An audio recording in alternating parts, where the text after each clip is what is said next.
opportunity to welcome you all to this event on behalf of the National Resource Center for Value Education and Engineering, IIT Delhi. We are honored to have with us Swami Sarvapriyananda ji, a renowned spiritual leader and minister in charge of the Vedanta Society of New York, who would share his insights on the topic Vedanta in day-to-day life, simplifying the profound teachings of Vedanta. We also welcome Swami Sarvapriyananda ji, who is the Adhyaksha of Ramakrishna Mission Delhi and has been instrumental in facilitating this event. We also have with us Swami Krishnamritananda from Ramakrishna Mission, Gwalior. A big round of applause.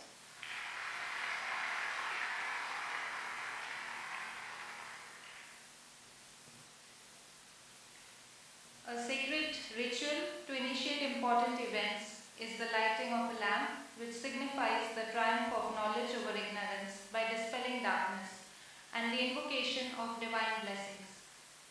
So I request Swami Sarvapriyananda ji and the esteemed dignitaries and professors to kindly come forward and light the lamp while an invocation prayer is recited by my colleagues Nandakishore and Madhur Pandya.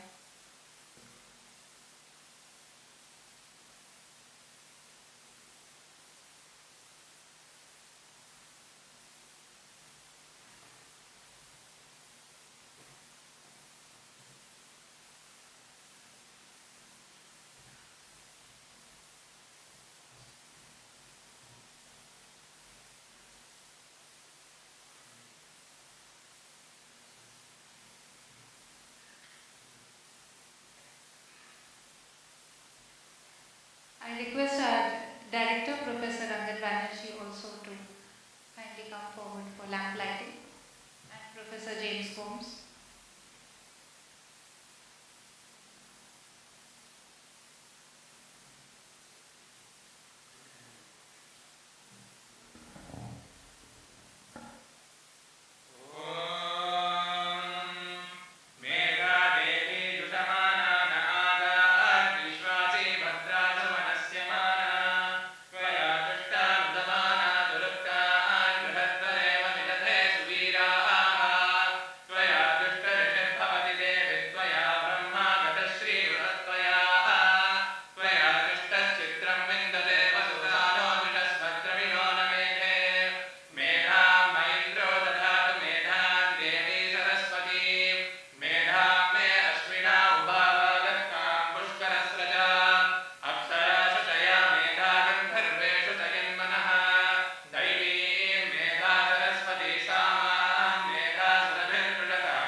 Now I would request Swamiji and the dignitaries to kindly proceed with offering flowers to the Holy Trio, as the shlokas offering reverence to them are recited by my colleague Vicky Kachena.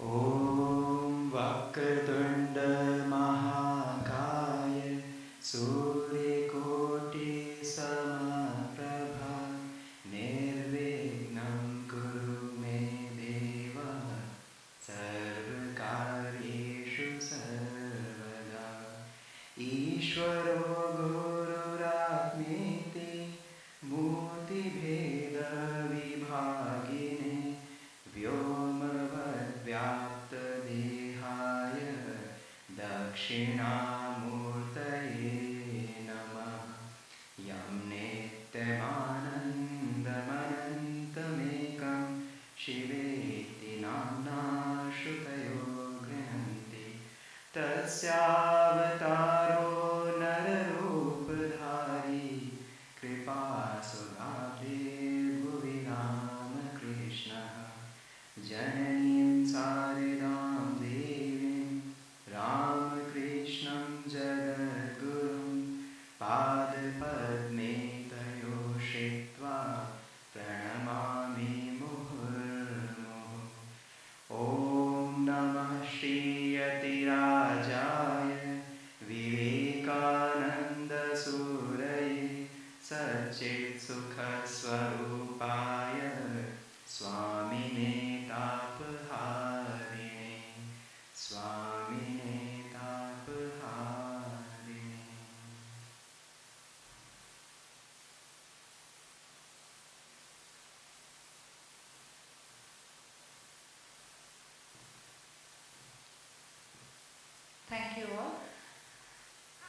sure Swami Sarvapriyananda ji doesn't need an introduction.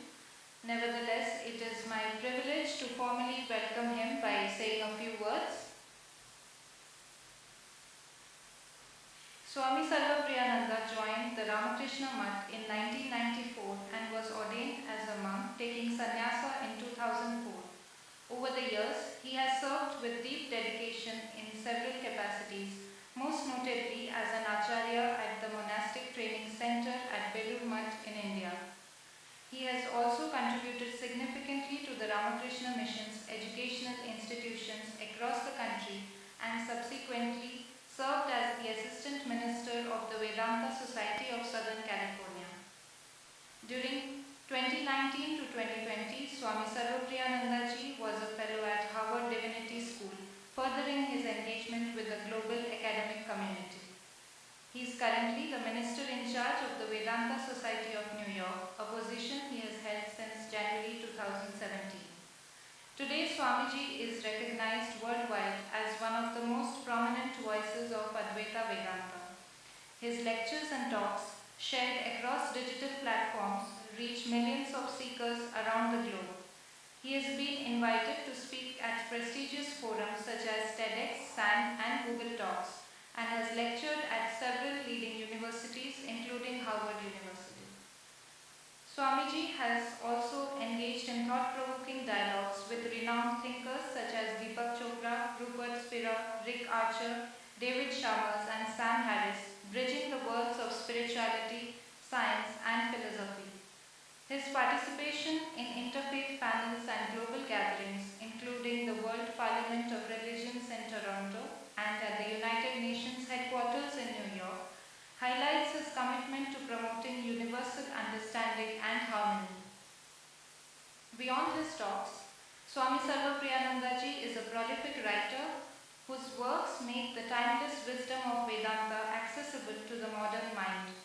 His books include Mahavakya, The Essence of Vedanta, Fullness and Emptiness, Vedanta and Buddhism, and From Illusion to Infinity, Discovering the Self. His most recent publication, Conversations on Vedanta in Practice, is a collection of illuminating question and answer sessions that explore how Vedantic insights can be applied in our everyday lives. Through his profound scholarship, clarity of thought, and compassion, Swami Sarvapriyananda ji continues to inspire countless people to discover the deeper dimensions of the self and to live with awareness, harmony, and purpose. Now, I would like to request our esteemed Director, Professor Rangan Banerjee, to felicitate Swami Sarvapriyananda ji and Swami Sarvalokananda ji with a bouquet and memento. On the stage, please.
I also request Sir to felicitate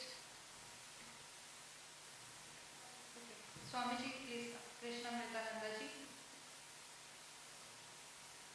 from Ramakrishna Mission Gwalior.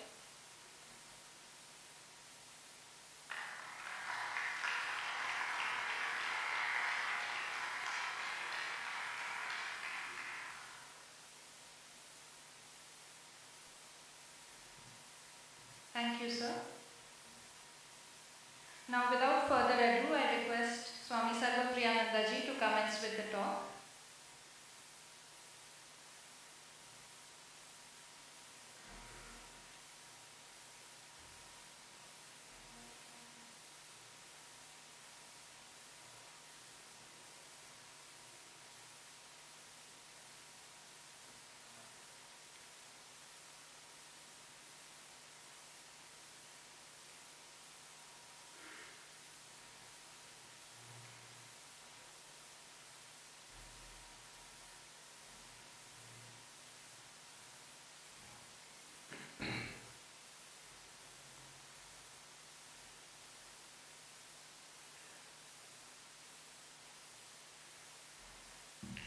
Om Asatoma Sadgamaya Tamasoma Jyotirgamaya Mrityurma Amritam Gamaya. Om Shanti Shanti Shanti. Revered Swami Sarvapriyananda ji, other revered monks, the esteemed director, members of the faculty, students, guests, dear friends. It's a delight to be actually back here again. I've been here earlier and it's wonderful to be back amongst you, and I'm happiest when I'm speaking to members of the academia, to students. So, the subject, Vedanta in day-to-day life, is what I'm not going to speak about. But I thought, let me take this occasion to go to the heart of Vedanta, the key which opens up the secrets of Vedanta to us. Sri Ramakrishna would tell this story about the washerman, Dhobi, who found a diamond, and he would use this diamond. He didn't know what a diamond was. He was such a poor person, he had never seen a diamond. He used it to scrub dirty laundry. He would, just like a Dhobi, traditional Dhobi, before washing machines and dryers and all that. He would take the dirty laundry to the riverbed and pound it and clean it and scrub it. But he felt that this stone is not like other stones. It is something, okay, to those who have mobile phones and all, please put it on airplane mode, at least for the duration of the talk. So he felt that this stone is not like other stones. It is something unique about it.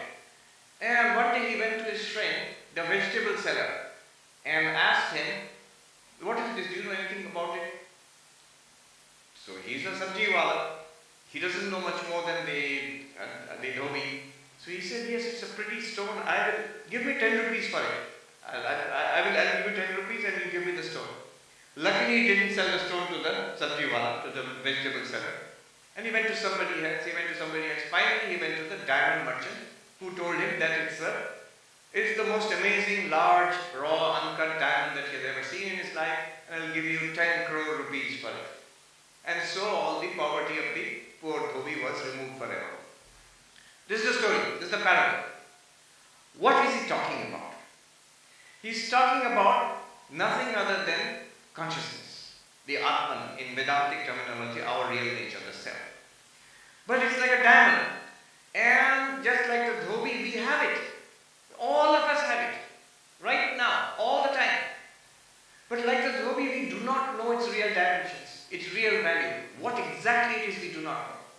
Like the Dhobi, we take it to the vegetable seller, the materialist, who will tell you, consciousness, it's just brain and neuronal activities. Don't sell it to the materialist. Wait.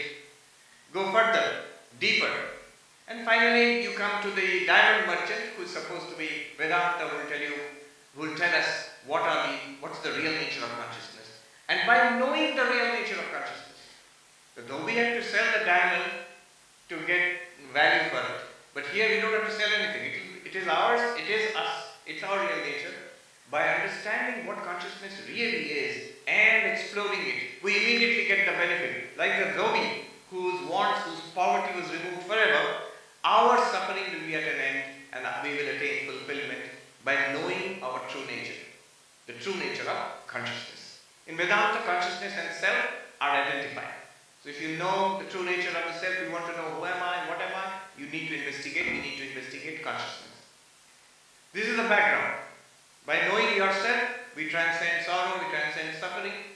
The premise is we do not truly know or understand what we are. We do not truly understand the nature of this diamond, consciousness.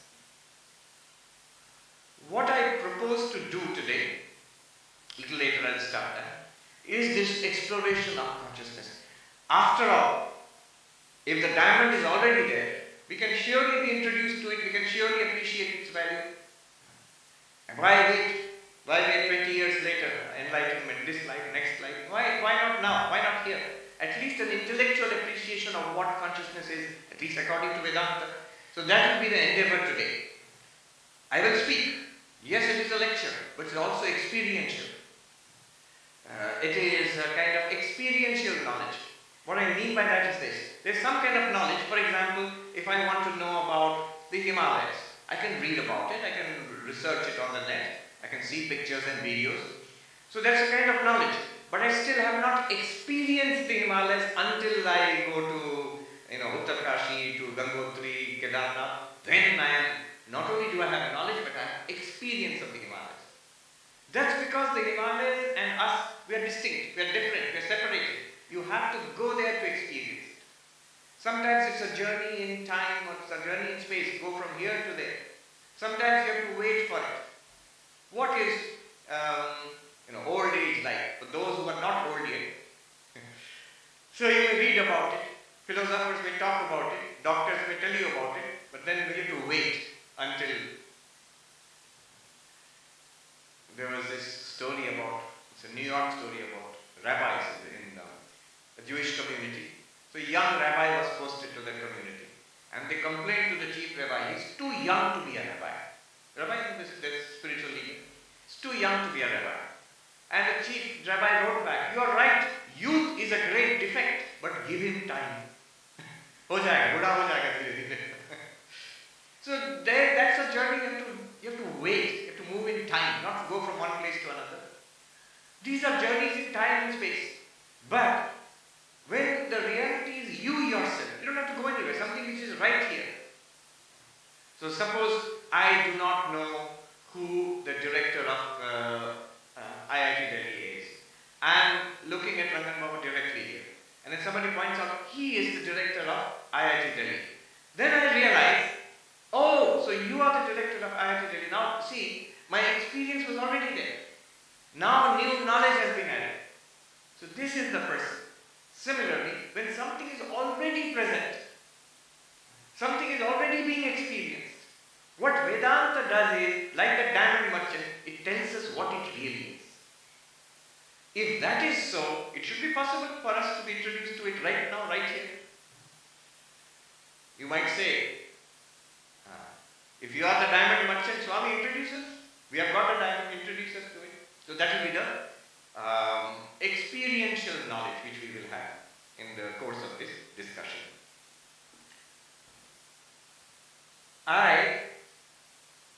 Talking a little more about the mysterious nature of consciousness. If you Google on YouTube, you find, you just Google 325 theories. Just this much if you Google, not now. If you go search on YouTube, you will find it's the top 325 theories of consciousness. So there's this gentleman, Robert Lawrence Cohn. He has a very popular podcast called Closer to Truth. Closer to Truth. He's a brilliant entrepreneur, but very interested in science and philosophy. And for the last 20 years, more than 20 years, he has been interviewing scientists, philosophers, people from religion also, various authorities across the world. One of the areas of his interest is consciousness. And he found, last year he wrote like an encyclopedic article, the various theories which purport to explain consciousness. He classified a classification of the theories of consciousness. And you will be amazed to know, 325 different theories already in existence across humanity, across history, across the disciplines. 325 approximately, more or less, theories of consciousness. And he gives a talk, a nearly 3-hour interview is there with Robert Lawrence Cohn, where he gives an outline of the various theories of consciousness. And by the way, the first thing he starts with, the most ancient and one of the most sophisticated, he says, is the Advaita Vedanta theory of consciousness of ancient India. He starts with that, coming down to our modern age. Now he says there, what does this mean that we have 325 odd theories of consciousness? It simply means we do not know. We do not know. In science, when you know something, not when you have 325 theories. Ultimately, when you know something in science, that number reduces down to 1 or 2 or 3 probable theories. Then you say you are making advance.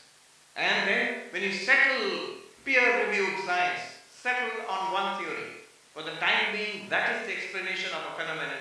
You will say, we know. Now you can put it in textbooks and teach it as science. It may be superseded. That's the nature of science. They say the corridors of science are littered with the skeletons of past theories. But that's how science progresses. That's fine. But we say we know something when you settle on one theory. And here you have 325 theories of consciousness, which means the field is utterly open. Utterly open. One might say, no, brain produces consciousness. Most people say that. We think that. Only the specialists know it is not true. They know that it's not a given conclusion. Brain produces electrical activity in the neurons, that much is clear. No doubt about it. And that electrical activity in the neurons, neurochemical activity in the brain, is closely correlated with our conscious experience. That much is also clear. But how tiny bits of electrical activity in the neurons produces first-person experience, subjective experience, what Christoph Koch, a leading neuroscientist, calls the feeling of life itself. The color of the seat, the color of the, strangely same color, the seat, the sound of my voice, the feeling of cold or warmth, pressure, all this, the feeling of the body, thoughts in the mind, pleasure, pain, all our experiences which we call life, all of them are how electrical activity in the brain is generating this. There is what is called an explanatory gap. The philosopher David Chalmers has coined the term the hard problem of consciousness, distinguishing it from the so-called quote-unquote easy problems of consciousness. What are the so-called easy? They are not easy, but so-called easy problems. Neuroscience departments research departments will protest if you call it easy. They are doing very hard work. You can correlate, a science of correlation. If you are feeling pain, what's going on in the brain? If you are seeing a color, which part of the brain lights up? If there is a stroke, some people are working on stroke and yoga therapies for stroke. If there is a stroke, which part of the brain is affected? So there's a series of correlations between our reported first-person experience and actually what's going on in the brain. That's one part of it. But the hard problem is, how is that activity in the brain actually producing our subjective experience? See, an objective process will give rise to objective result. That's the rule everywhere in the universe. How is it that you're saying only in one case there is an exception? Which is this brain, this piece of wet matter, soggy matter in the skull. This one has a unique thing which it does, which nothing in the universe does. Which has electrical activity, objective processes are going on, but it produces a subjective feeling. How? There is no explanation. There's a cartoon which shows, there was a very funny cartoon which was with some kind of a thesis examination is going on. Guide is there, student is there, and it's written step 1, step 2, step 3, step 4. Step 1, mathematics. Step 2, mathematics, equations. Step 4, mathematics. Step 3 is written, a miracle. A miracle. And the guide is telling the student, you have to work on that step 3. Our science of consciousness is like that. A lot of work has been done, brain activity. And then consciousness, psychology comes in there. But in between, a miracle. So nobody really knows how the brain produces consciousness, if at all. And that's where all these theories of consciousness come in. This is a big area. Recently I had a very nice experience, very interesting experience. A certain gentleman, I can tell his name. His name is Nicholas Berggruen. If you Google him, you'll find he has 2 ways you can find him. Philosopher, billionaire and homeless billionaire. Why homeless billionaire? Because at one point, now he's not homeless anymore. At one point he had sold off all his homes and he lived on his private jet. So homeless billionaire. But he's very interested in science and philosophy, so he has this Berggruen Institute. which sponsors work in science and cutting edge work in science and philosophy. So he reached out. We are going to have a conference in Venice towards a new theory of consciousness. 326. New theory of consciousness. 5 days. We will collect some of the experts from across the world. There was David Chalmers, the philosopher who coined the term hard problem of consciousness. One of the leading neuroscientists of the world, Christoph Koch from Seattle. There was Google's head of quantum computing. You know, the Google AI Gemini, the head of Gemini research head, he was there. Then quantum physicist, have you heard of Carlo Rovelli? He was there. And so like this big group, and I was the peculiar fellow, so monk, I was invited to represent, and there was also one Professor Ram Chakravarti from Indian philosophy. And for 5 days, the discussion was this. It's not open to the public. You can debate, you can discuss, you can fight, whatever you want to do. Very interesting conference. But my question is this. Suppose, let me give you two scenarios. AIMS, New Delhi, conference, research conference on, say, liver. Who will you invite? Will you invite a philosopher, philosophy of liver? Will you invite monk, spirituality of liver? No. You will invite only doctors and medical researchers who have also those only who are specialized in the liver or associated systems in the body. That's all whom you will invite. So when you are discussing consciousness, if you think it is just a product of the brain, why are you not inviting just neuroscientists, at most psychologists maybe? Why are you inviting a monk? Why are you inviting a philosopher? Why are you inviting a quantum theorist? Why are you inviting quantum computing expert? Why are you inviting AI people? Why? It is because the nature of consciousness is not so simple. It is because the nature of consciousness is not yet understood. It is like that diamond. We are still exploring it. And today what we will do is an exploration. It's an exploration. What I will do from now on, I will need your attention, and we will go on a journey together. What is the journey? The Vedantic, and let's be honest and open here, the Advaita Vedanta. The Vedanta is also a vast subject. There's Advaita, Vishishta Advaita, Dvaita, Dvaita, and so many others. Shuddha Advaita. We are going to take up the Advaita Vedanta perspective and do an exploration of consciousness right here. It is a lecture. It's also experience. Because consciousness is being experienced right now. So why not take a look at it? Why not explore it? Before we step in, one more word. Spirituality, one can be spiritual in different ways. This is the heritage of India. For 5,000 years, spirituality has been the mainstream of our national life. And we have found out various modalities, different ways of being spiritual. Why I am saying this is, I am coming here just now from Rome. There was a conference in the Vatican, and it was like 60 years of a particular paper that the Vatican put out 60 years ago called Nostra Aetate, where for the first time the Vatican recognized there is some truth in other religions also. So we all say thank you very much. 60 years ago, now they are celebrating that, and so they called Muslims, Jews, Hindus, Buddhists. There were a couple of Jain nuns also, Shramanis were there, and so on from across the world. But you see, in the Vatican, in the Catholicism, or in the religions of Europe and America, they're used to one way of being spiritual, which is the devotional way, which is the bhakti way, which is the way of believing something. And it's a genuine way. It's a genuine way of being spiritual. Absolutely. But it's only one way, which we understand in India. In Uttarakhand, if you go to the sadhus, they will say, Tarika hota hai Mahatma ji, aisa nahi hota hai. There is a way to be spiritual. And there are different ways. India discovered different ways. It need not just be belief. In America, the word for religion is faith. So for them, believing and religion is the same thing. Word for religion is faith. When they come across a religion like Buddhism, they're confused. No God? No. How can it be a religion?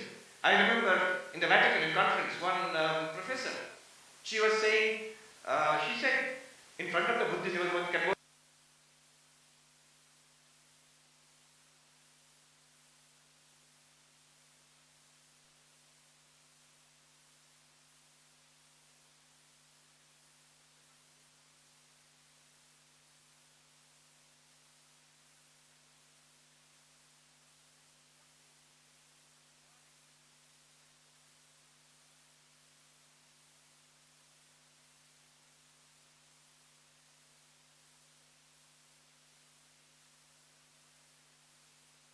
You may believe, you may not believe, you may believe differently.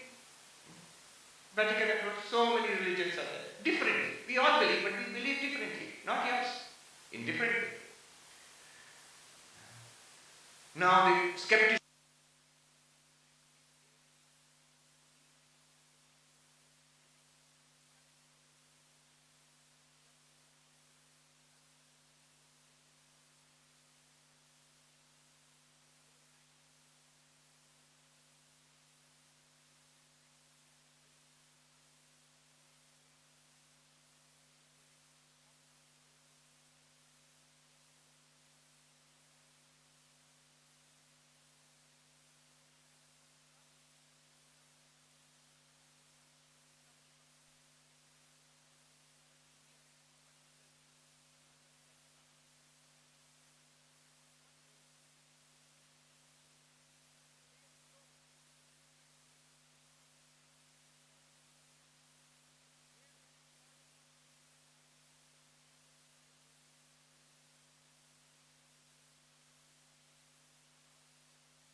Breathe in this way, you focus your mind in this way, certain set of exercises are given, and if you practice, you will see for yourself. You will get those experiences. It's a very empirical approach. Vivekananda said, we have got pictures of Swamiji here. Swami Narendranath Datta, how did he become Swami Vivekananda? He went to Sri Ramakrishna and asked, have you seen God? Not whether God exists, do you believe in God? No. Why do you believe in God? What is the argument? No. Have you seen God? An empirical question for an empirical age. We want to experience it. It's not enough to give us doctrine. It's not enough to give us some kind of dogma. We want to experience. And this was from ancient India. In India it was well known. The claims of religion can be verified by experience. So Vivekananda says, if God exists, I should be able to see God. If I have an immortal soul, I should be able to experience it. And yoga says, Patanjali Yoga says, yes, you can.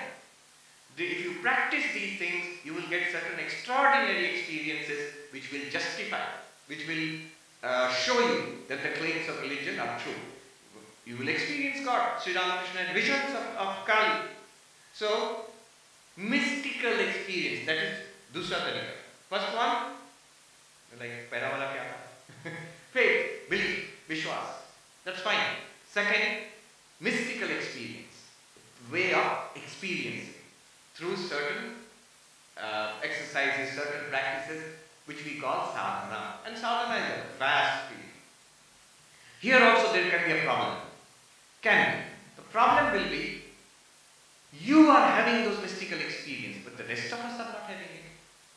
So we can all justifiably claim you are mistaken, we are right. We can claim. See, what is the normal reaction to what was the reaction to mystics in every religion? Whoever at any point claimed that I am seeing God, what did people around them say? Pagal hai. This fellow is crazy. What did people say to Sri Ramakrishna? Today we are saying Sri Ramakrishna Paramahamsa, but the people around in Dakshineshwar Kali temple, the mad priest of Kali. So, and today of course more politically correct is, nobody will say you are mad. They will say, you think you are seeing a divine light, you think you are seeing God. We do not deny that. You are not mad.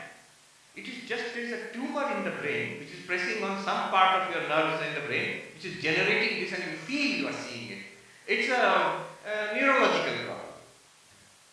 Or if you are in New York, they will say, what are you high on, what are you smoking? Because they legalized marijuana 3 years ago. Now every day at 5 p.m. if you go to Central Park, people are having spiritual experiences all the time. Openly. So this is the doubt. There are genuine spiritual experiences, but how do you know? And what does a spiritual experience, mystical experience prove? Because it can be generated. It can be the result of pathology. It can be an hallucination. It can be generated by drugs. Sri Ramakrishna, when he would have those visions, Narendranath Datta was a big skeptic. Sri Ramakrishna would say, Are kotha kahe je? This Ma Kali, she talks to me. And Narendranath would say, oh, aisa hota hai. He said, if you put too much pressure on your head, if you do too much sadhana, aisa lagta hai aapko. Wo sab. So it can be dismissed. I'm just saying, if you want to be skeptical about it, you can criticize. Now, Why I am saying all this? Because the exploration that we are going to do is an answer to these criticisms. In the exploration that we are going to do, Vedanta, it is not, I repeat, it is not a way of belief. We are not called upon to believe anything. We are called upon to understand and appreciate and experience for ourselves. One.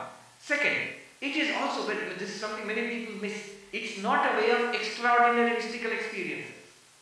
What Vedanta talks about is not a special experience which will come and go. A special vision which only someone will have and then will disappear. Those are good. But Vedanta is talking about something that is available to all of us, all the time. It's just that we are not seeing it. We are not appreciating it, like the dhobi with the diamond. So, Vedanta talks about quotidian experience, daily experience, that we are seeing each other. Drashta, drishya, the seer and the seen. Who does not have this? Everybody has it. You don't have to do any sadhana for it. That we are awake, we sleep and dream, we go into deep sleep and awaken again. Jagrat, Swapna, Sushupti, waking, dreaming, deep sleep. Who does not have it? Here itself in Vedanta talk, many will have it. They will have waking, then they will have dreaming, then they will have sleep, then they will wake up again. Vedanta has that soporific effect on people. So, everybody has these experiences. These are not extraordinary experiences. And that's the great beauty of Vedanta. Vedanta is an investigation into an already available experience, which everybody has. All the Vedantic procedures, you think about it.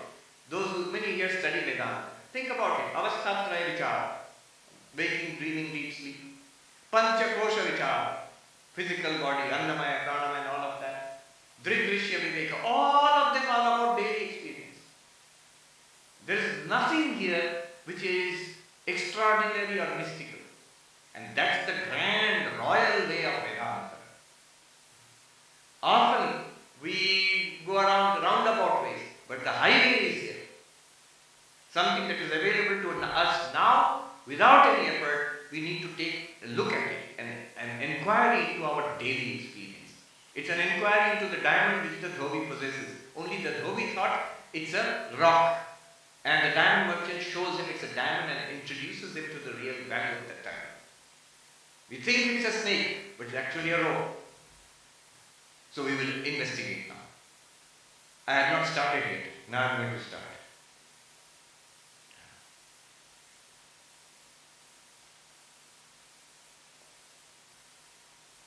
What are we going to do? We are going to investigate our daily experience. And nature. We're going to study the nature of consciousness. Descartes. हम लोग सब पढ़ते हैं in school. We all read Cartesian coordinates, x-axis, y-axis. He was a mathematician, but also a great philosopher. And he's known for his cogito ergo sum. He started his whole what he calls his project of skepticism, to find the foundations of knowledge, to doubt everything that could be doubted. Is there anything that can never be doubted? And he found that one's own existence can never be doubted. I think, therefore I exist. Cogito ergo sum. What he means by that is not just that I think. I talk, therefore I exist. I walk, therefore I exist. Just that we are this conscious experience shows my own existence. Any conscious experience, not just thinking. We can expand that. David Chalmers points out in his new book, Reality Plus. What Descartes meant was, any conscious experience shows that I exist. So our own existence cannot be doubted. Now in his Meditations, the book, Descartes, I have not read the original French, but in English I read, very interesting sentence which is not quoted. He says, I exist, no doubt about it. But then I don't know anything more about my own existence.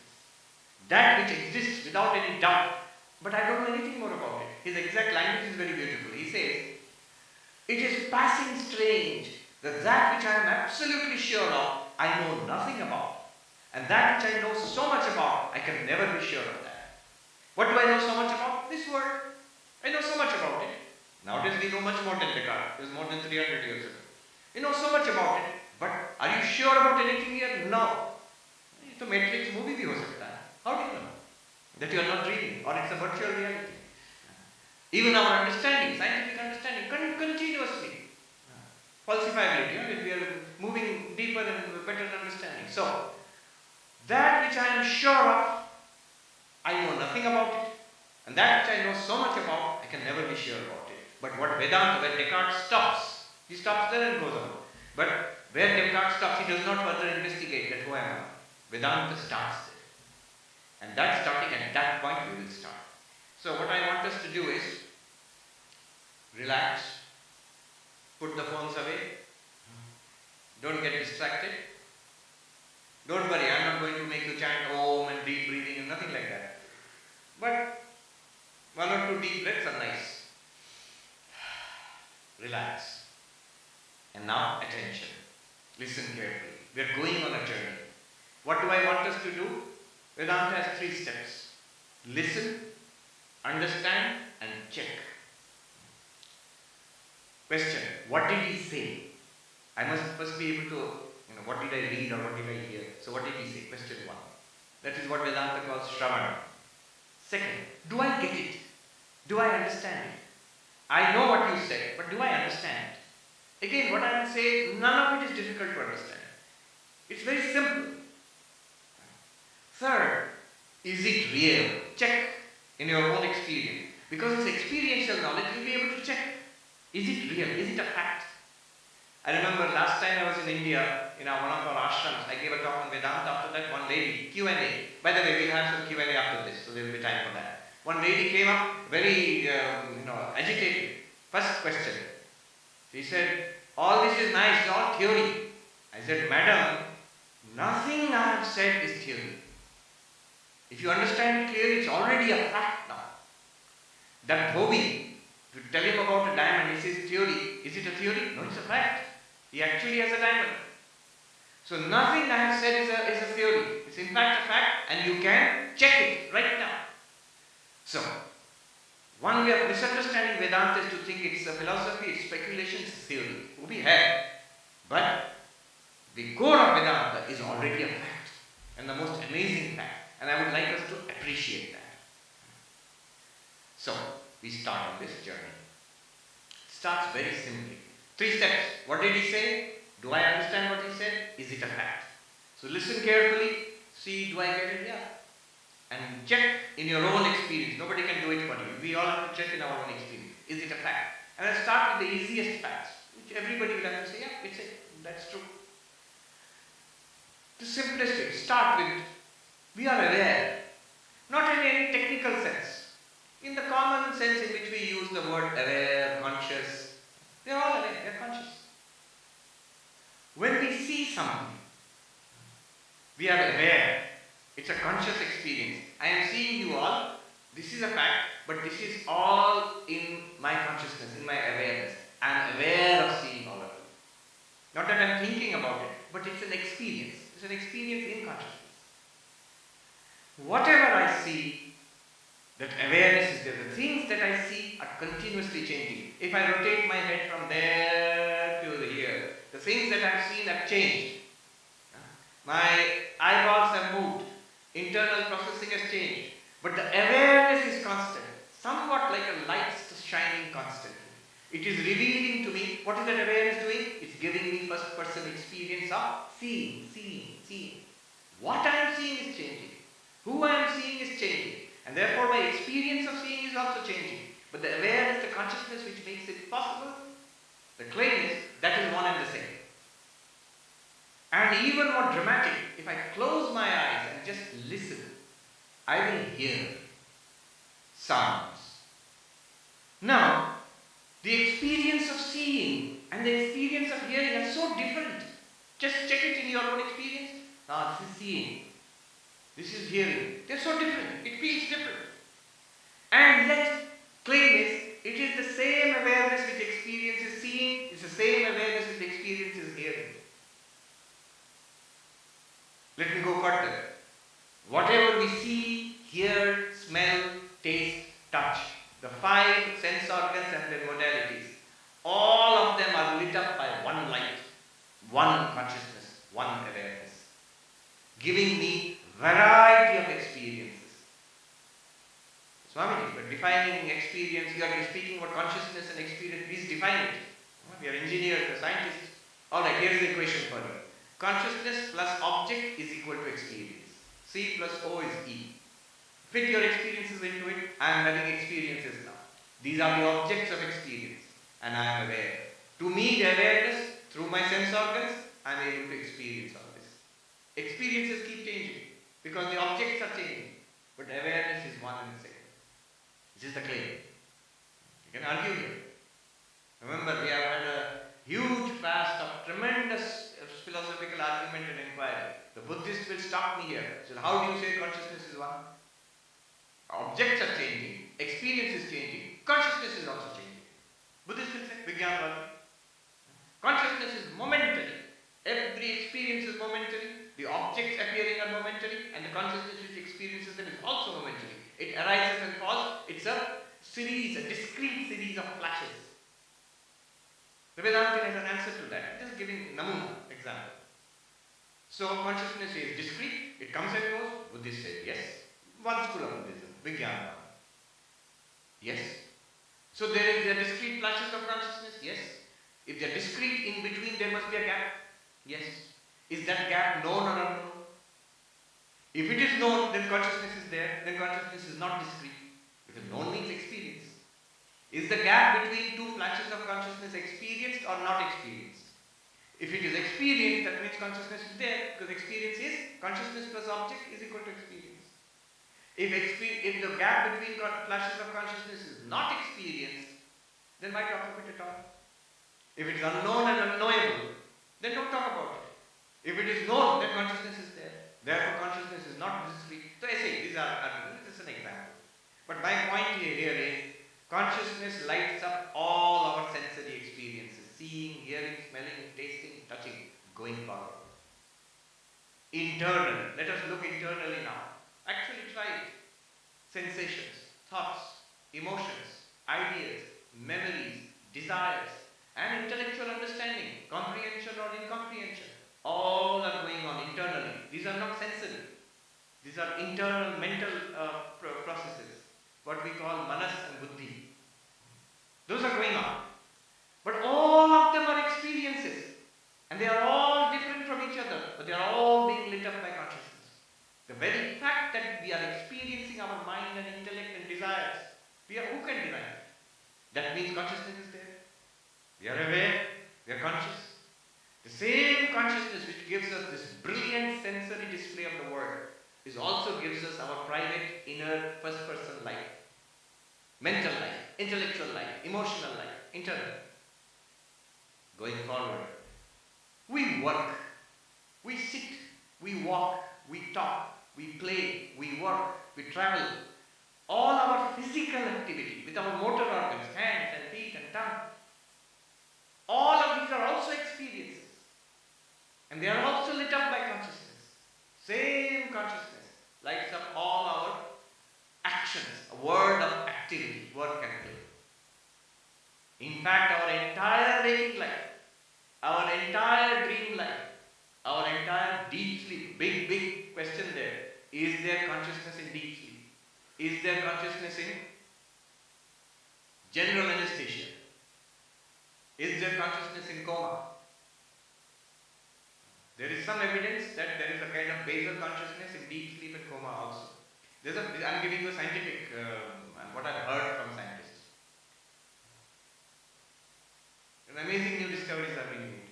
Anyway, I will not go into that. But Vedantic argument is simple. Is deep sleep an experience? If it is an experience, then consciousness is there. Deep sleep is not an absence of experience, it's an experience of absence. So imagine this world, we are having sensory experiences now. Suppose all this is swept away, replaced by dreams. Suppose all dreams are swept away, everything is shut down. But that shutdown is also an experience. Experience of what? Of nothing. We come out of it, I slept happily, I did not know anything. So waking, dreaming, sleeping, all three are lit up by consciousness. There was one sadhu in Haridwar, long before our time, but I read about it. He was an Advaita, non-dualist, and he would live under a tree on a charpa. In America, I have to explain what is a charpa. But he lived on a cot, he would live on that. Somebody asked him, You are an Advaitavadi. Where are your books? All these Advaitin, Vedantic, they have many books. आप अद्वैतवादी हैं, आपके किताब कहाँ है? Where are your books? Don't you have any books? He said, I have 3 books. 3 हैं मेरे और हर दिन उनको पढ़ता हूँ. I read it every day.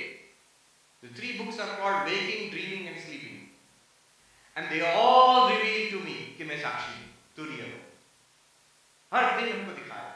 Every day it's being shown to me by these 3 books. Anyway, now putting it all together, what I have said, let me put it in one sentence. All our seeing, hearing, smelling, tasting, touching, our walking, talking, the activities in the world, our internal life of thinking, feeling, understanding, remembering, desiring, hating, and our entire waking, dreaming, deep sleep are all lit up by the same consciousness. Did you hear what was said? Did you get it? And is it a fact? Be honest to yourself. Is it a fact? If I say I heard what you said, that's good enough. If you say I heard what you said and I get what you said, that's even better. If you say I heard what you said and I get what you said and it's a fact for me, wonderful. But one need not go so far. You can share it. Under consideration. Work in process. सोचेंगे इसके बारे में. This is called, in Sanskrit we call it Sakshi. Which one? This consciousness, right now, in all of us, which lights up our entire spectrum of life, waking, dreaming, sleeping, sensory experiences, inner mental life, and the life of our activities. What Christoph Koch calls the feeling of life itself. It's the name of his book. Feeling of life itself. By the way, in that conference, I met Christoph Koch and we had an interesting discussion, number of discussions. He said, until recently I was entirely a materialist as far as consciousness was concerned. No longer. No longer. And he said, this philosophy, Advaita Vedanta, can you recommend a book? And I used to carry Ashtavakra, I recommended it to him. He followed up. He read the book. He got back to me on my email. He says, I finished the book, now it's on my bedside. Every day I read a few verses of it. And I need some explanations. I had to suggest many other things here. See, consciousness lighting up every experience of our life. It gives us what we call life itself. Life without consciousness, unimaginable. See, I am seeing you, made possible by consciousness. Suppose I close my eyes, then I am not seeing. But consciousness is not wrong. I am aware of not seeing you. But other way around, and my eyes are open, you are there. Suppose somehow just think consciousness is gone. Will I be able to see you? No. Eyes are there. That experience of seeing you will be gone. Are we following? Are we on the same page? Yeah. Going forward. This one consciousness, which we have given it a Sanskrit name now, Sakshi. Sakshi is not like, koi baith ke dekh raha hai. It's not like that. Illumination. That which reveals all our experiences, objects. Going forward. Now the rest is easier. Notice, this consciousness, this Sakshi, this awareness, is without interruption. Without interruption. Objects come and go. People are coming and going. Events are changing. Time is flowing. We are moving around in the world with this body. Continuous change. But everywhere it is being lit up by the same consciousness. In sensory experiences, mental experiences, emotional activity, waking, dreaming, sleeping, consciousness is constantly there. This constant presence of awareness. In Sanskrit there is a word, nirantaram. Antara, gap. Nirantaram, gapless. This Sakshi is also without any gap. But gapless can be 2 kinds. One is like the river. Yamuna is there. It's flowing. It's gapless, flowing continuously. But it is changing. Every moment new water is there. They say you cannot bathe in the same river twice. So, gapless, yes, it's flowing. There is no gap. Or is it gapless without any change? Notice, not only it is gapless, but it is also changeless. Every change is in the world of objects. Every change is in our experiences. In the world, in our body, in our senses, in our mind. Change, change, change. But beyond that, the consciousness which illumines those changes, does it change or not? The claim is consciousness in itself does not change. I can give you one wonderful logical argument to show why it cannot change. Suppose consciousness changes somehow, whatever it can be, whatever change you can imagine, it changes, suppose. Now the question will be, is that change in consciousness, is it knowable, is it experienceable or not experienceable? If the change in consciousness is experienceable, if you say yes, then consciousness becomes an object. Right? No longer consciousness. It is the object of it, because otherwise you cannot know it. If you say no, consciousness changes but it is not experienceable, then why make such a claim? On what basis will you make such a claim?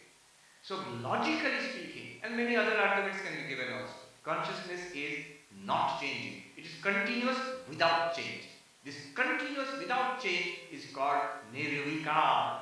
Vikara, modification. Nirvikara, without modification. Somewhat like this light. It's an example. Shining without any change, unflickering. Without any change. Nirvikara. Consciousness is constant without change. Further, moving on. Keep in mind three things. What did he say? Do I get it? Is it a fact? Check. Way to check is, he says consciousness is changeless. I am conscious.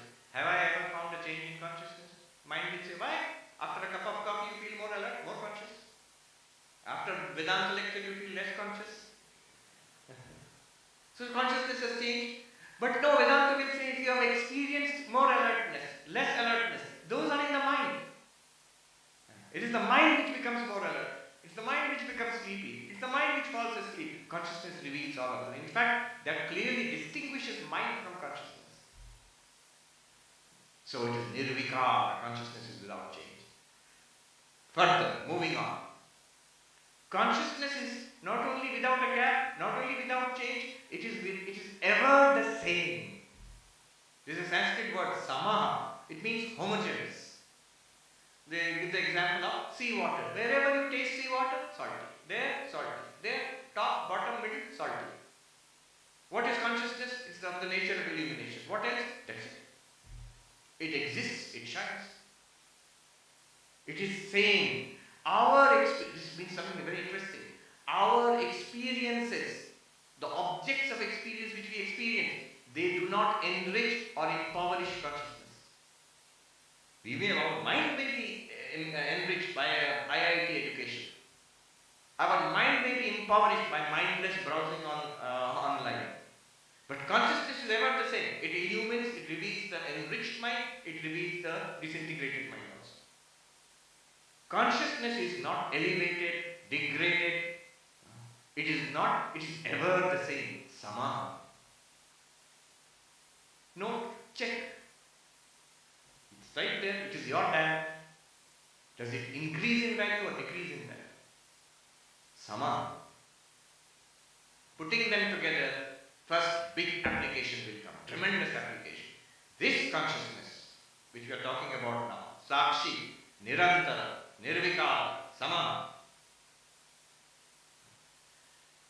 This one, it cannot be damaged. It cannot be traumatized. It cannot be diseased. It cannot be destroyed. In Sanskrit, this is called avyaya, the undecaying. Therefore, the application of all of this, every trouble that we have had, every suffering that we have had and we will have in future, whatever the world throws at you, it can affect the body. It can affect the mind. It will affect the mind. It does not affect consciousness. To affect consciousness, you have to change it somehow. It cannot change.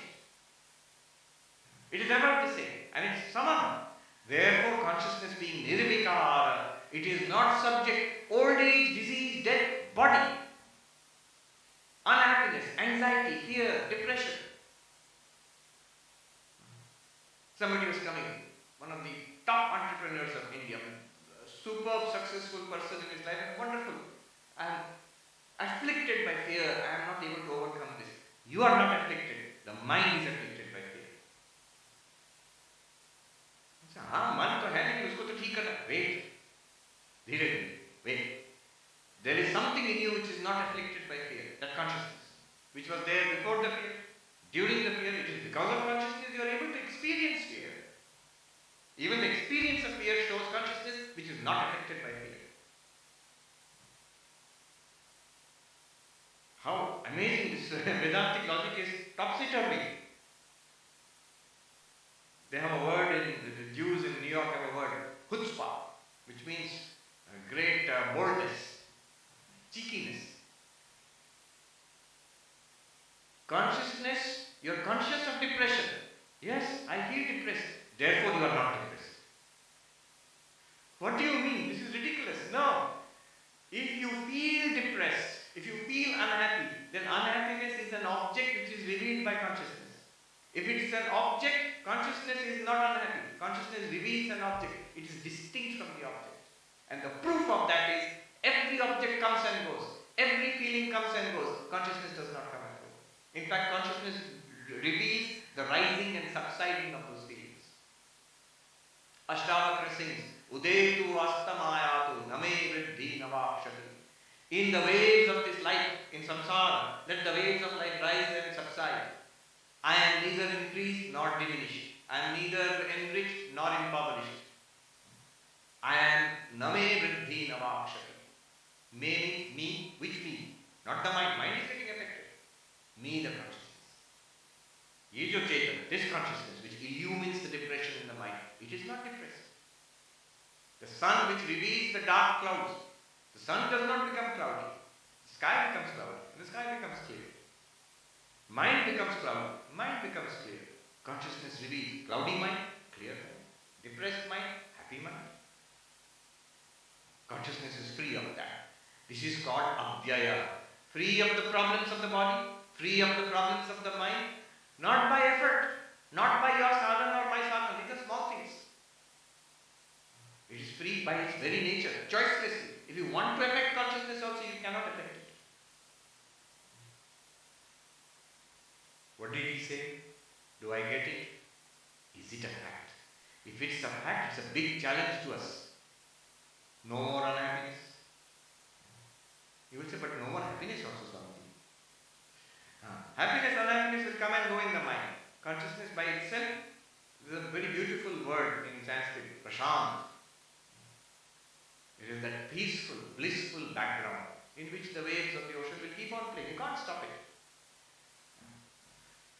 Abhyaya, it cannot be damaged. It cannot be traumatized. Swami, are you denying trauma? In New York and America, I'm seeing trauma every day. Every day. The veterans of the various wars America has fought. Homeless on the street, traumatized. Mentally traumatized. Huge numbers. Of all kinds of problems. But trauma of the body, trauma of the mind, not consciousness in itself. That one reveals it. In fact, the suffering of trauma is also because of consciousness. So, abhyaya, moving on. What effort? Okay, now let us use this beautiful phrase in Vedanta that is used to talk about consciousness. Light of lights. Every day we sing Arati in the temples in Ramakrishna Mission. Jyoti Rajyoti. Ujala Vidikantara. Light of lights shining in our hearts. Basically it refers to consciousness. You are singing to a deity, to God in the temple. You are referring to consciousness. And a much more sophisticated idea of consciousness than in all of the consciousness studies departments, conferences in the world. Jyoti Rajyoti, light of lights. Let me pause here a little bit. I mentioned the quantum theorist Carlo Rovelli. How many of you have heard of him? Carlo, those who have studied physics and many other departments. He's a brilliant writer. I am not a physics student, but I really enjoy his writing. I asked him, you write in Italian, how is it that your books are so nice in English? He laughed, he said, I am a good translator. So, I was once talking to him as part of a conversation, this time in Venice, and he said, I quoted from the Gita and the Upanishad. In the Bhagavad Gita it says, Jyotisham apitat jyoti tamasah paramuchyate jnanam genyam jnanagamanyam hri sarvasya deshtitam. It is the light of, it is consciousness, it is the light of lights, forever beyond darkness. It is what makes knowledge possible. It is the knowable object and attainable by knowledge and shining in the hearts of in every being as consciousness. Who is saying this? Krishna. to Arjuna, 13th chapter, 17th verse of the Bhagavad Gita. He was so thrilled. He said, "You fellows, Advaitists, why do you keep translating light into consciousness?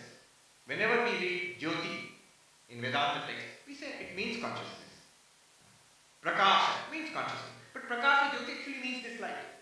And he had a wonderful argument. He says, what Krishna says or what your Upanishad says is literally true. You don't even have to translate into consciousness.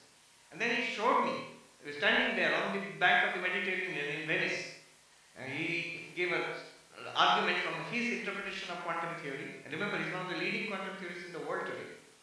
It's called the relational interpretation. He said, whenever I speak about quantum theory, people used to tell me, "Have you read Nagarjuna? Have you heard of Nagarjuna?" And then I thought, who is this Nagarjuna? Let me read. And I read and I was amazed that this Buddhist philosopher, nearly 2000 years ago in India, is giving the same worldview which I am giving today. Of course, not that Nagarjuna knew quantum theory.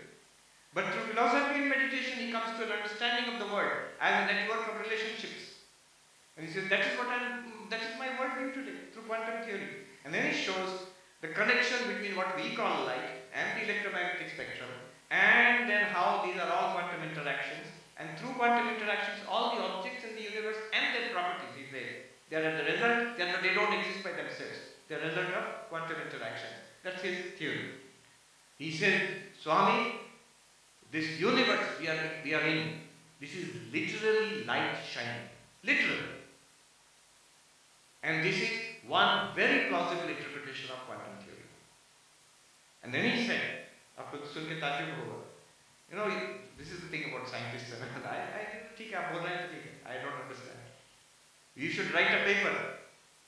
Advaita Vedanta, quantum theory, and there is another AI expert was telling them. I mean, AI, 3 worldviews of consciousness. And they wrote it. And it's published already. And they have given my name in the beginning, although I have no credit there. I've just given the quotations from the Vivekananda Upanishad and Bhagavad Gita and made sure the translations are correct. It is light shining, this universe. Jyotisham apitat jyoti. Now consciousness in Vedanta is called the light of light. Why? What is the definition of a light in Vedanta? Anything that reveals something which was in darkness is jyoti. All was in darkness. You switched on the light, it is revealed. But notice one thing about this light. You don't need another light to see this light. You need this light to see everything else, but you don't need another light to see this light. So light reveals everything and reveals itself. But Vedanta will say, does it reveal? Because if I close my eyes, no light for me. So your eyes, in one sense, if the definition of light is that which reveals which was hitherto hidden, our eyes, in one sense, are the light of the physical light. And our senses, all our senses are light in that sense. They reveal their objects, respective objects. And our mind, unless we are paying attention, neither our eyes nor our ears will reveal anything. One Swami used to teach Vedanta, very humorous. He would say to the audience, "You are here, but you do not hear." Attention. So the mind is the light of the senses. And what is the light of the mind? Consciousness. How are we aware of our thoughts and emotions and ideas? Consciousness. You might say, then what is the light of consciousness? Notice, there is no light of consciousness. Consciousness is self-revealing. It is called the light of lights. Jyotisham apitat jyoti. In Sanskrit, there is a term for this. Swaprakash, self-luminosity. A lot of philosophy has been done on this. Tremendous amount of work. But I'm just giving you the result of all that work. Consciousness is self-luminous. Check for yourself. Everything I know because I am conscious. But I am conscious, how do I know? Either you will not be able to give any answer, or the answer you will give is because I am conscious, or kya bata sakte hain. Consciousness is self-luminous. Swaprakash. Being Swaprakash, self-luminous. See, to know anything, to do anything, it takes effort. Even to get some knowledge, to see you, I have to focus my eyes and pay attention. To see something further. Microscopes. There are huge machines in Geneva, you know better than me. There are IIT Delhi students I met there. They work in CERN. And they have got Nataraja before the dance of particles. What is it showing? It's extending the power of our senses and showing you the fundamental particles of the universe, proving their existence. It takes effort, tremendous effort. But to be be conscious, how much effort does it take? By conscious, I don't mean alert. To be alert, it takes effort. You all know, your students in class. I used to think, Vedanta, I'm talking Vedanta, inevitably some will be sleeping. But then I myself used to attend some classes. I was in a course of studies recently, a few years back. At this age, at the age of 50, I went back to school again. And I found I was falling asleep.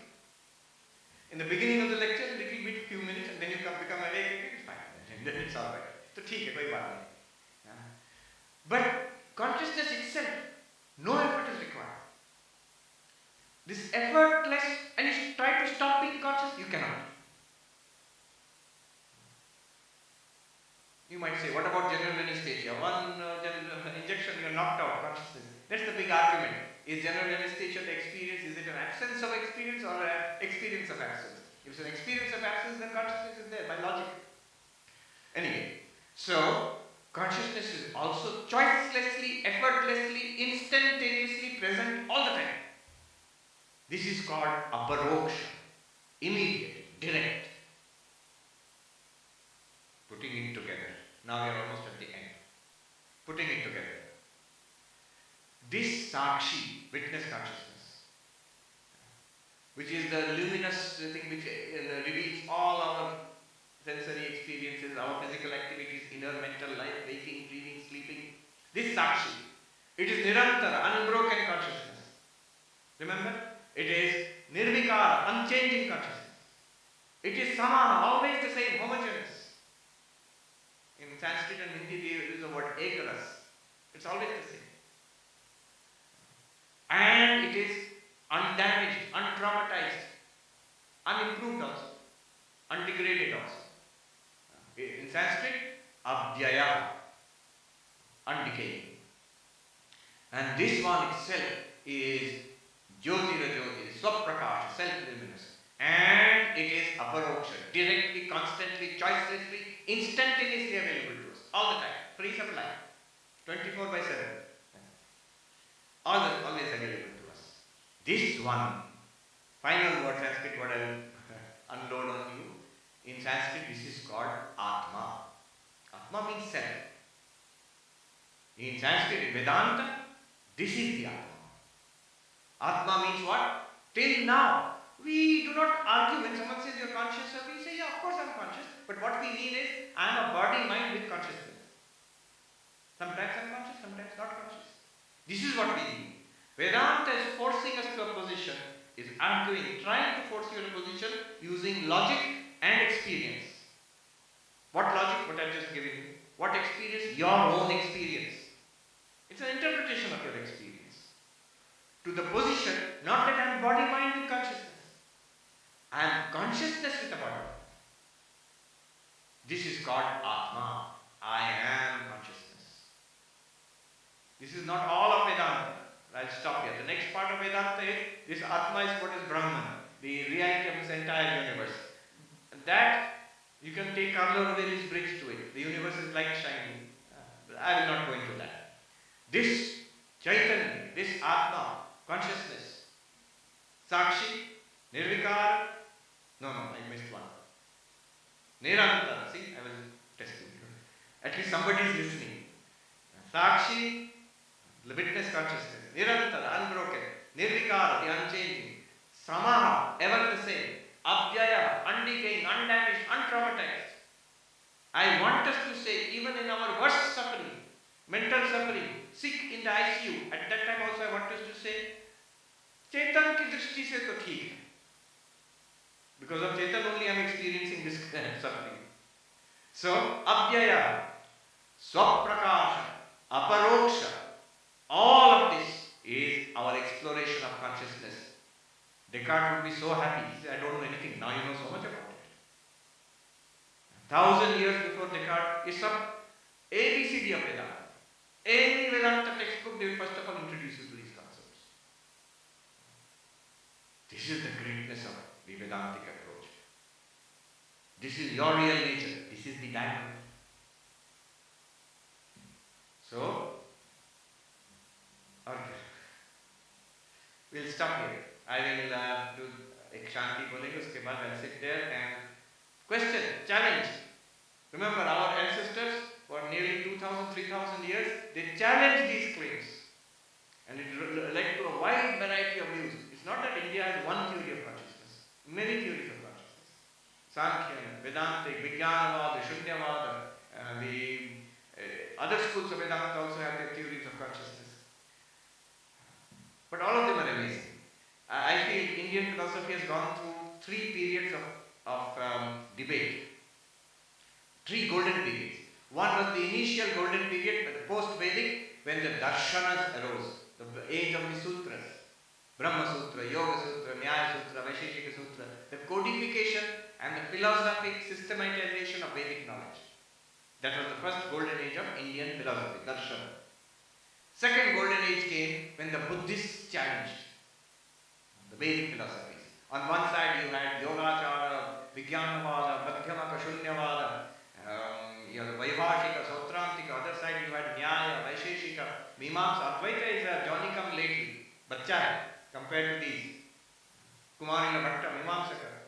Big fight, 1,000-year fight. Who won? If you ask me which I won, Hindus won. If you ask the Buddhists, they'll say they won. But I think Indian philosophy is the victor. So rich it became over a period of 1,000 years. Now in Western philosophy, last 400, 500 years, we are seeing a repetition of those cycles. Idealist versus realist, the development of linguistic philosophy. All of that happened in ancient India, and to a greater degree of sophistication than it has happened in the West. More than 1,000 years ago. So that was the second golden period of Indian philosophy. That's my classification, not a professional philosopher's classification. Third golden period was when Advaita Vedanta itself was attacked by Dvaita, by the Madhava school, by the Ramanuja school and others, and it defended itself, led to a proliferation of Vedantic texts. Again a period of about 400, 500 years. All of these periods led to one of the richest philosophy, the richest philosophy in the world, without parallel, which is Indian philosophy. Even His Holiness the Dalai Lama says that what we are entirely, the whole thing we have got in Tibetan Buddhism is your gift, is the gift of India to Tibet. It's the Nalanda tradition. Anyway, and do the Shanti. Om Shanti Shanti Shanti Hari Om Tat Sat Sri Ram Krishna. Thank you so much for a patient hearing. It's been, now you can clap.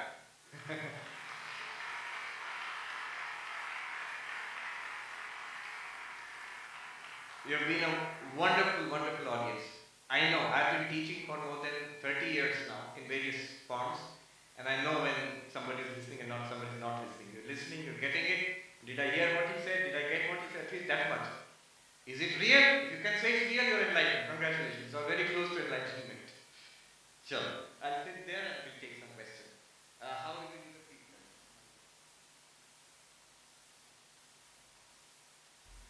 Thank you, Swamiji, for your insightful and profound talk. I'm sure Swamiji's words have stirred up a lot of curiosity among the audience, so the floor is now open for questions. Those who would like to ask questions can come in the aisle space and queue up, so one of the volunteers will bring a mic to you. There should be a microphone somewhere here. Somebody should be there with a microphone. The volunteer is coming. So we'll do it this way. We'll have a queue of people asking questions, and there's a volunteer with a... You raise your hand so that they know you are there, the volunteer. Ab samne aa jao. Yeah. Tell us your name and ask the question. Yeah, I am Professor Devashish Mitro. Sir. I am from IIT Delhi. So I really listen to you with my heart. So the heart is there in the midst of the body. The mind we associate with the brain. I know it by my heart. So when you talk about, you know it. You know, where does the heart exist in Vedantic philosophy? If you look at the actual texts of Vedanta, Upanishads, Gita and other texts, they never speak of the brain. I don't think they had much knowledge about the brain. But their understanding was the heart. think of the heart as the union of intellect and emotion. So when I listen with my heart, basically you're listening with your whole being. Not just intellect is there, but the emotions are also there. Sense of feeling is also there. So that is a more profound way of knowing. In commentaries, whenever the word heart comes up in Upanishads, in Gita, Shankaracharya always translates it into intellect. Hridaya Guha, in the cave of the heart, immediately Shankaracharya translates, comments on it as Buddhi Guha, in the cave of the intellect. So the centerpiece of the heart, in this sense, is not the physical, biological heart. It means understanding, comprehension, intellect. But the sense of heart as emotion, as our very being, that's also there. As you said, I listen with my heart. That's the best way of knowing. I have seen, here you know better than me, passionate academic commitment. It is not merely a matter of the brain, not merely a matter of the intellect. It's a matter of the heart also. Otherwise, I've seen in cases so many students, scientists, researchers, in whichever field, it is really heart, including intellect, Buddhi Guha. I don't know if that makes any sense, but in Vedanta, heart is central. In fact, in spirituality, heart is central, but not in the sense of physical heart, in the sense of emotion plus intellect. Namaste, beloved Guruji. Thank you so much for reflecting the great light of Vedanta in all our lives for all these years. My friends call me GR. I've just written my question so that I can be really quick about it. Swamiji, thanks to God's grace and a little bit of sadhana and your talks in the last 8 years, I have, I think, felt the witness consciousness in my awareness from time to time. Whenever I have felt that, I've felt a little bit of distance from what is happening in my thoughts. And that has enabled me to become a better son, friend, teacher, student, entrepreneur, and a better citizen of the world. But for me and some of my spiritual friends, it comes and goes. So since you are an expert and you've referred to so many different texts and traditions, I hope you will indulge me as a fellow seeker in Jnana Yoga, that the discussions in the texts are mostly about binary, whether enlightenment or not enlightenment. Are there any terms in Indian philosophy for this in-between state where the awakeness has started but probably not reached enlightenment? And is there some concept where such semi-awakened people can come together and make the material world a better place, helping others to get liberated? It's a long question. But that's it. But let me go back to the beginning of the question. I think it's a question many will have. That this idea of Sakshi, witness consciousness, is not difficult to understand. And then you said, with some sadhana, with some listening, I have felt it a few times, and it comes and goes, but it has helped me. I remember this one sadhu teaching Drigdrishya Vivek. He's saying, "Tom Atma ji, lag raha hai na ki hum drashta ho gaye?" That you have become the witness consciousness. Somebody must have nodded. I have heard only the tape. And the sadhu says, "Bahut bade gadde mein giroge." Why does he say that? You're going to fall into a specially big pit which you have dug for yourself. What is the problem? The problem is this. What you are talking about is Sakshi Bhava. Sakshi Bhava, there's a difference between Jnana and Bhava. Bhava means something I have generated. I have a Bhakti Bhava. I have devotion towards Shiva or towards Vishnu. I have generated it through japa, through puja, through tirtha yatra. I have a deep feeling of love. Now Shankaracharya says the thing about bhava is kartum akartum anyatava kartum shakyate. You may do it. You may not do in this bhava. It's like any bhakti. Or you may do it in different ways. Sakshi bhava, which comes and goes, that's a note, that is a sign. Anything that comes and goes is a sign of the bhava. You have generated it and you have lost it. But what we were talking about here, nirantara, also effortless, aparoksha, direct. So it does not need to be generated. Now tell me this. Sakshi bhava, it comes and goes. When that Sakshi bhava was there, did you feel that you are it's pure consciousness, this awareness, which is the witness of all mind, body, senses, world? You say, yes, I felt that. When that went away, that you felt, oh chala gaya, I am mixed up with the mind and senses now. At that time, is it consciousness there or not? It's still there. Of course it is there. And that consciousness is the same consciousness which was there in Sakshi Bhava or not? Did Yes. consciousness change? No.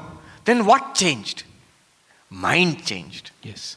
Mind held on to a concept, a practice, like you do in Vipassana meditation.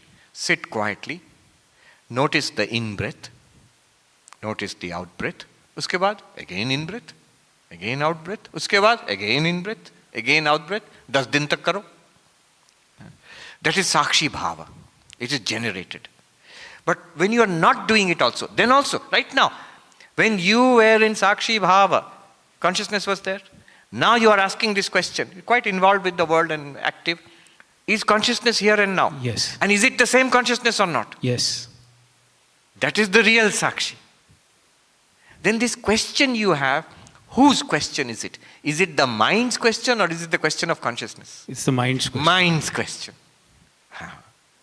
The mind requires this answer, that there in that Sakshi Bhava you recognize the nature of witness consciousness. Now you have become confused again. The mind has become I am witness consciousness regardless. You tell the mind, tum confused raho, nahi raho, I don't care. Tumhara bhalai hai, you will be happy if you are not confused. So don't be confused. But whether you are confused or not, don't bug me. I am fine. Yoga Vasishta, there is a technique of meditation where you tell the mind before meditation, oh mind, whatever you can tell me, whatever you can show me, I am not interested. And there is something I am interested in, Atma, Brahma, jo bhi hai. That is something you cannot show me. Mind will immediately become quiet. Now, second part of the question, the intermediate stage. Brahmakara vritti, technical, I'll give you a technical answer. Brahmakara vritti, they say, Mahatmas say, is par us par. Before that and after that. Before that, we are seekers. After that, we are finders. We have found it. But sadhana will not stop. There is a whole process of what is called Jivan Mukti. That will continue. So there is a book, Jivan Mukti Viveka, which says there are 3 components which are applicable at what you are saying. One is this enlightenment we are talking about, all this what we are talking about, and knowing the nature of the diamond, appreciating the nature of consciousness. That is called Tattva Jnana, knowledge of reality, realization of reality. But there are 2 more components which have to be practiced. That is the intermediate stage. That is called Vasanakshaya, purification of the mind, and Manonasha, which is not destruction of the mind in that sense, spiritualization of the mind, sublimation of the mind, merging the mind in consciousness. So, these 2 components. Read that book, wonderful translation is there. 2 books are there from the Ramakrishna Mission. One translation by Swami Mokshadanandaji, one translation by Swami Harshanandaji, Jivan Mukti Vivek. It was written by Vidyaranya Swami 600 years ago, in the south of India, Vijayanagar Kingdom. Thank you. Thank you so Good much. question, yes. Yeah, Swamiji Pranam. My name is Praveen Sharma. Ji. Last year I met you in January at Belur Math. I was fortunate to get some time from you at that time. 2 things. One about consciousness that we have discussed a lot, and it actually brought memories of the Asangoham also. So one of the properties of the consciousness which is Asang. So that also, if you throw some light on that, that is one question, sir. Yes. Second, we stopped at Atma. So The please limit yourselves to one question. Huh? Now, Praveenji, you can go on, but others, they will be at short of time. Very short one, sir. Huh. The difference between Atma and Jivatma. What is Atma? What is Jivatma? Atma ki shanti hoti hai, Jivatma ki shanti hoti hai. What is the essential difference between the 2? That, if you can explain. Thank you, Yes. sir. The first question was about Asango. Asangoham. Because it's brought back the memory of the Brahma Gyanavali, which Yes. gives all the attributes of the consciousness, Yes, sir. yes. So, Correct. Asanga is one of the things which I wanted. It's a good point that he has raised. Yes, sir. Asanga, unattached. Can you not say consciousness is unattached? All the objects which come to consciousness, whatever you're experiencing, they come and go. Nothing sticks to you. You're Teflon coated, non-stick. Something will stick to the body. That's why we need to take a shower. Something sticks to the mind. We become obsessive about some thoughts, feelings. Nothing sticks to consciousness. That is called the asanga nature of consciousness. People say, this is worth thinking about, worth meditating upon. People say, "Nahi, aap to Mahatma hai, you are monks, you are not attached to anything, but we are worldly people, we are attached to so many things." No. You are not attached to anything. I'll demonstrate it now. The deepest attachment in life, the strongest attachment one can have in life. Think of a young mother with her baby. Strongest attachment. Because of biological necessity. Strongest attachment. Even when she falls asleep, and she falls asleep happily, where is the attachment to the baby? Gone. Baby forgotten, attachment forgotten, her own body is forgotten, her own existence is forgotten. And yet consciousness is not gone. It illumines the blankness, the absence. You, as the mind, you feel you are attached. You're physically attached. You're mentally attached. By habits we are attached. But consciousness is not attached. You're not attached to anything in this world. And nothing in the world is attached to you. Everything is flowing. Jagat gacchati iti jagat. That which goes is the world. Better to know it. William Blake, a beautiful poem, he says, "He who binds himself to a joy kills the winged life." Something is nice and pleasurable, if you bind yourself to that. He kills the winged life, the free life of a bird, you have killed it. But he who kisses the joy as it flies lives in eternity's sunrise. As it flies, good things in life, they're flying away. Bad things, we say goodbye. Good things, you have to learn to say goodbye. You kiss it, let it go. Welcome, welcome to come, welcome to stay, and welcome when you go. When you come, wonderful. When you stay, wonderful. When you go, wonderful. If you can do that. And why should you do that? That's your real nature. That's the nature of consciousness. Already it is that. That's the nature of consciousness, you, and that's the nature of the world also.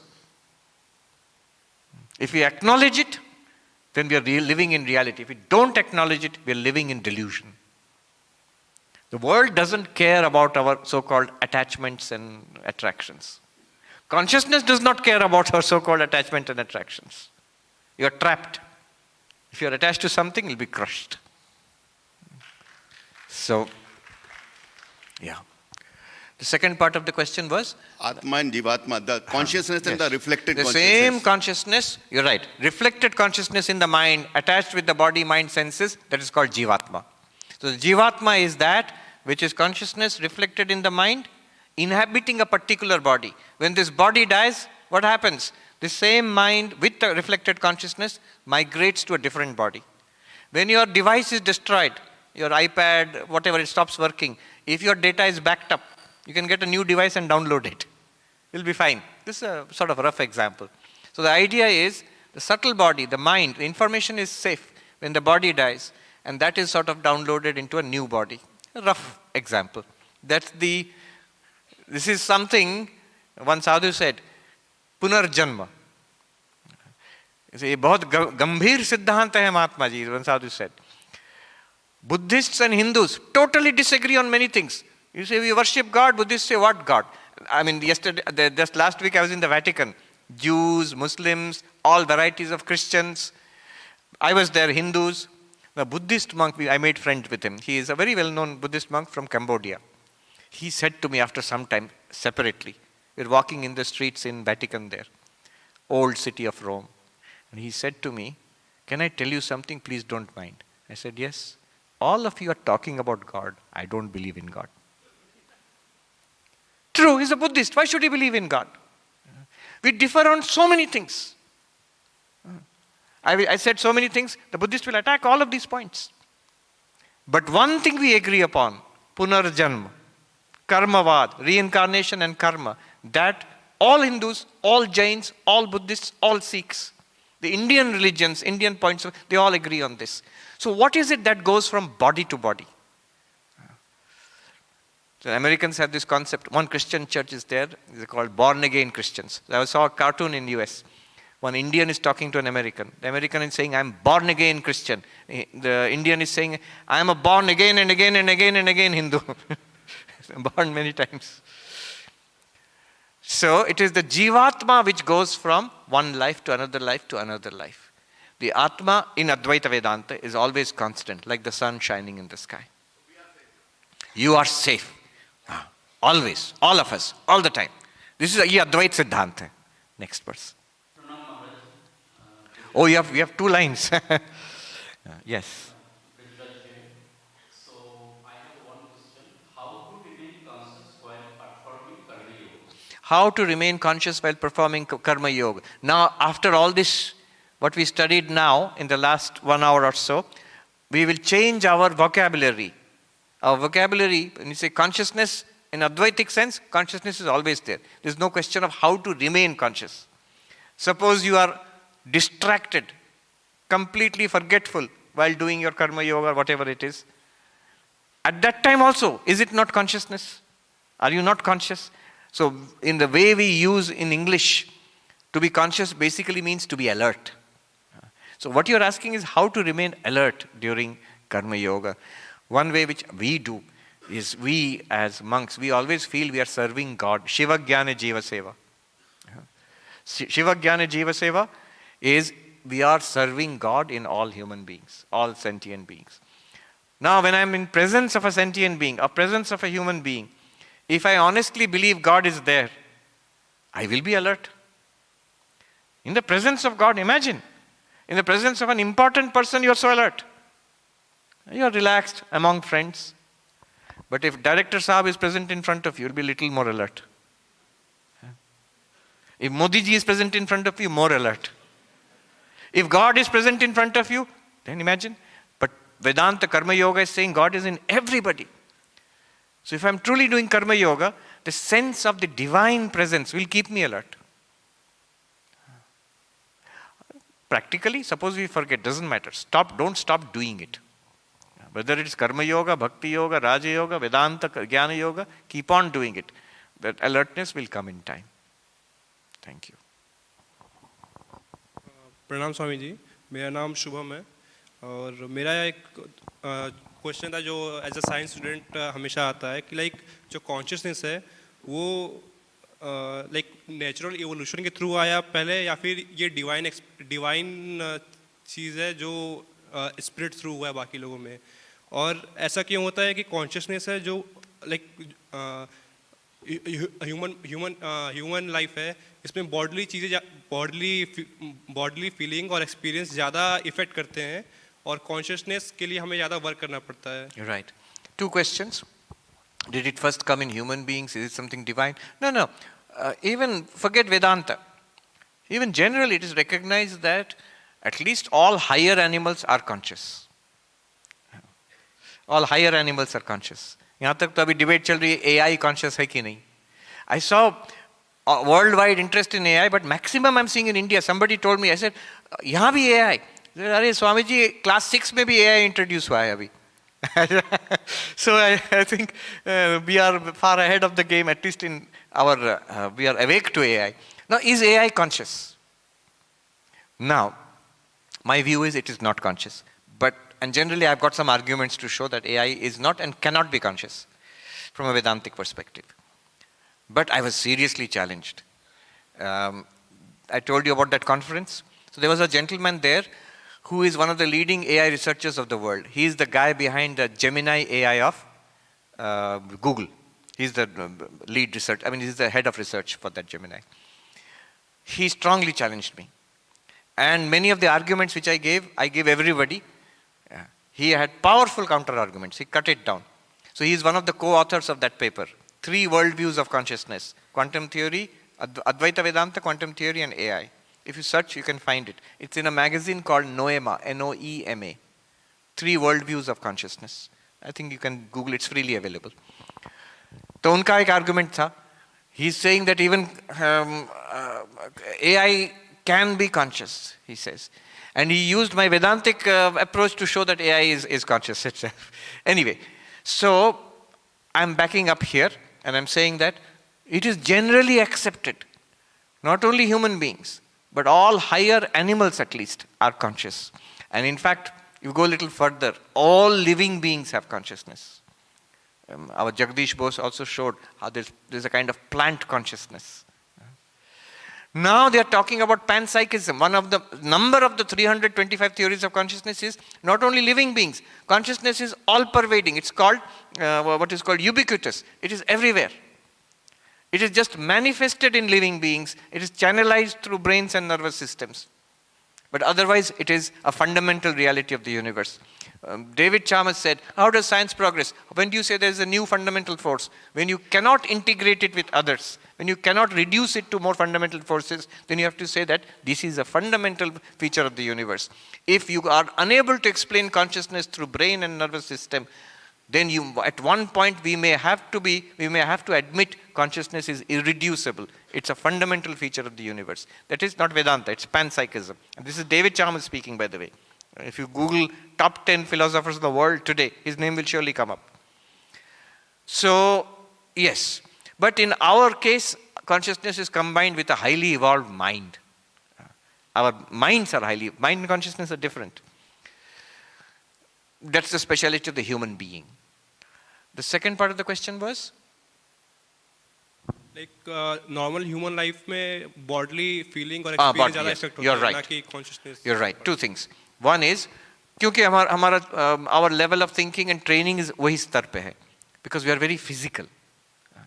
Unless we cultivate ourselves spiritually. Why spiritually? In between, देखो, great academicians, researchers, musicians, they have less and less bodily awareness. You are in an IIT. You would have seen this. The one common feature of concentration is less bodily awareness. The moment you are tremendously focused on something, do you not know of many professors, researchers, your classmates who are able to focus deeply and hold that focus for a long time? They are not very concerned about the body. If you are pulled down to bodily awareness, you can't focus on, say, if you are playing a piece of music, if you are doing some writing or scientific research. The very act, the more we live in the mind, less we will live in the body. The more we are centered in our nature as consciousness, less we will be centered in body-mind. This is the thing. And all cultivation, artistic cultivation, academic cultivation, scientific cultivation, and spiritual cultivation takes you from your sharir pradhan, the primacy of the body, you're right, primacy of the body, to a primacy of emotion, mind, intellect, and consciousness. ये साधना है. Yes. If I don't do anything, it will sink to body level. It's biological. If I cultivate it, it will rise. Yes.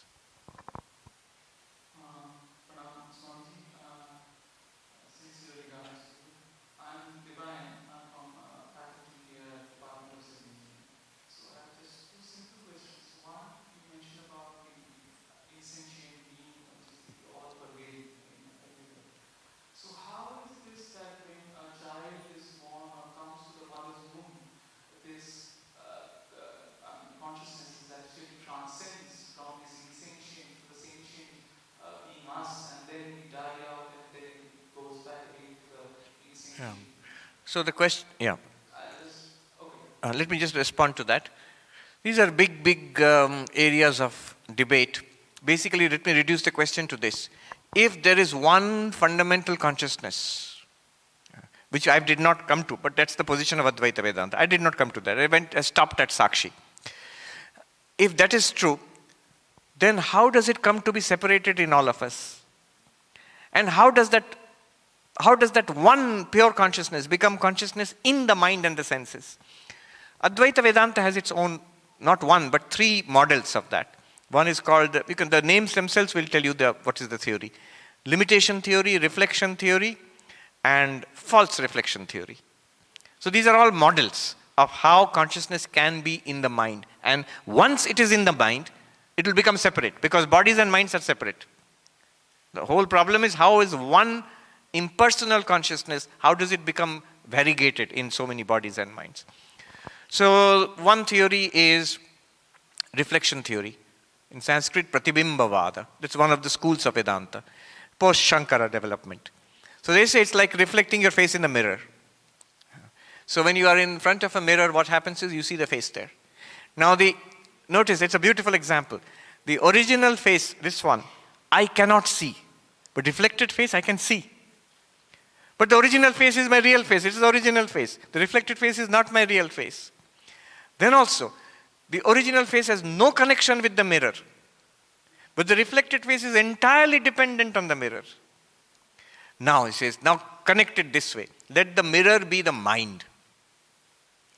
Let the original face be pure consciousness. You are that original face. Now let the face in the mirror be the reflected consciousness, which is the consciousness we are all feeling right now. It's a good model. It's a model. It's a good model. But that also shows you, you are not the mind, just as the original face is not the mirror. You are not even the face in the mirror. You have nothing really to do with the mind, with the mirror or with the face in the mirror. Similarly, you, the consciousness, you shine upon the mind and you light up the mind as it were. That's the idea of reflection. And it borrows some of the properties of consciousness. It acts as if it were conscious. It's able to illuminate, experience. And then it gets further channelized, I guess, through the nervous system and all, through multiple modalities of the sense organs and the physical body. So that's one theory. Similarly, I will not go into the details. Similar theories are there. The false reflection theory, which is called Abhasavada.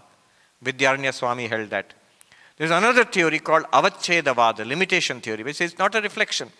When you look at the sky through a window, a lattice, you will see somewhere the sky looks square, somewhere it looks like triangle, somewhere it looks circular because of the lattice work of the window, design of the window. Now the circularity or the squareness or the triangularity, it's not of the sky, it belongs to the window. The sky also looks separate. This is the square sky, that is the triangular sky, that is the circular sky, but that's not true. This is something imposed by the framework of the window. Sky by itself is one, undivided and limitless.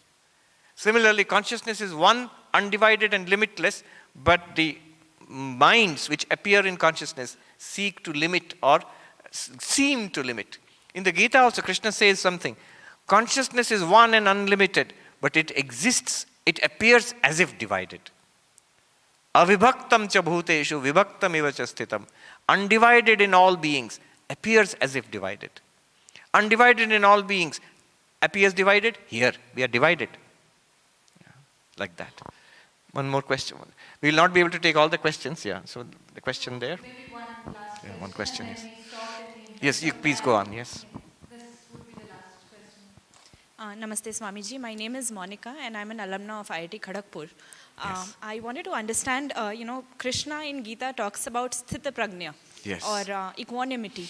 Is that a disposition of mind, manasa, or is he talking of consciousness? About- If consciousness is immutable and indestructible, what do I do about it besides acknowledging its presence? Besides acknowledging its presence and acknowledging I am that immutable, indestructible. It makes a huge difference to you. If I am the mutable, the ever-changing, the flickering mind, then my life will be hell. Whereas if I am the immutable, ever-shining consciousness, then it's fine. I am fine, at least at that level. And this is not Advaita Vedanta, we have to go further. That consciousness itself is Brahman, that will come later on. So Sthita Prajna is a culturing of the mind. Yeah. So the mind which recognizes that my real nature is consciousness and then remains centered in it and is able to live accordingly. Very important. We are able to live our lives in that new identity as consciousness. Right now my identity is, I am this person. I'm just this guy. I'm this body, this mind, this personality. And yes, consciousness I also acknowledge. I'm conscious. But no, Vedanta forces you are one limitless consciousness. To see it as a fact right now. Not just to repeat it, not just to believe it. To see it, yes, this is true. Now try to live accordingly. You will find a lot of resistance for the body, sensory, mental level, emotional level. Lot of resistance. Overcoming that resistance is sadhana. And when you have overcome it, then you will be called Sthita Prajna. You see the question which came first. I have the Sakshi Bhava, but it goes away. That is not Sthita, not steady. It's still flickering. Sthita Prajna is when you say, yes, I have heard what you said. Yes, I have understood what you said. Yes, it is real and ever real for me, steadily, effortlessly real for me, then it is done. Yeah, good. Thank you.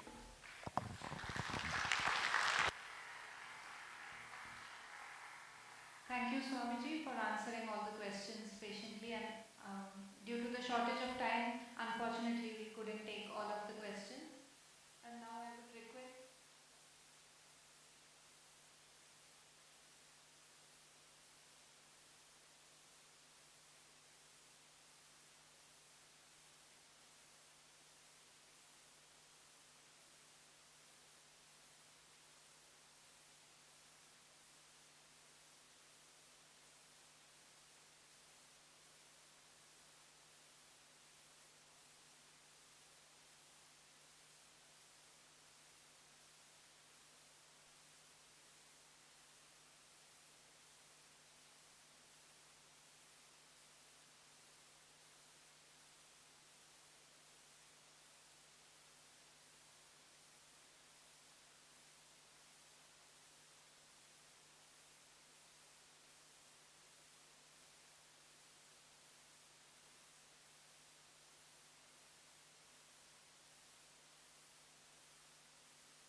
He's from the Gwalior mission.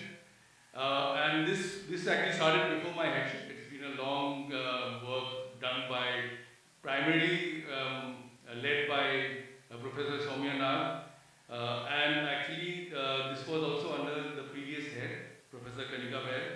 And along with this, we had Professor Ravi, Professor Sangeeta, Ankit Singhal, Tarun, and Professor Rahul Garg also being involved, as well as some other people there. And we also had the students, Dimple, Vicky, Neha, Dushyant, Sahil, Jyoti, Tanvangi, Sonu, Ronak, Parth, Nand Kishore, Madhur, and Harsh.